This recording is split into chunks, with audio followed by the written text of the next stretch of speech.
कि जब भी हम किसी पर भी गुस्सा होते हैं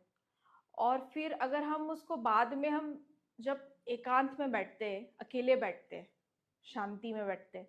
तो हम सोचते हैं कि क्या हुआ था, क्या नहीं हुआ था। मतलब हर कोई नहीं सोचता है, पर जो सोचने वाले इंसान रहते हैं, जो बैठते हैं, तो उनको पूरा फिर वापस से वही फ्रेम पूरा उनका दिमाग में चलने लग जाता है कि क्या क्या हुआ था। फिर कभी कुछ हम किसी को गुस्से में अपशब्द बोल देते हैं, कुछ गलत हमारे मुंह से निकल जाता है। तो आमतौर पर आपने देखा होगा कि अपने को रियलाइजेशन हो जाता है, भले ही हम सामने वाला हमारा कितना भी विरोधी हो या हमारा दुश्मनी क्यों ना हो, पर हमको हमारी अगर हम अकेले में बैठे रहते हैं तो हमें वो समझ में आ जाता है कि यार ये गलती इधर मेरी भी थी। तो मुझे ये लगता है कि जब ध्यान मतलब क्या होता है, ध्यान मतलब आप एकांत में और आप जागरूक हो।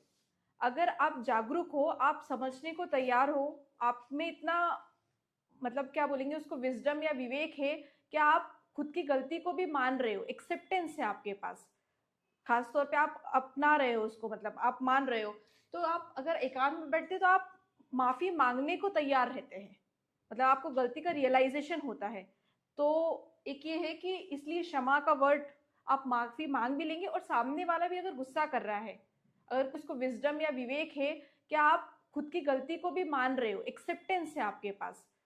खास तौर पे आप अपना रहे हो उसको, मतलब आप मान रहे हो। तो आप अगर एकांत में बैठते तो आप माफी मांगने को तैयार रहते हैं, मतलब आपको गलती का रियलाइजेशन होता है। तो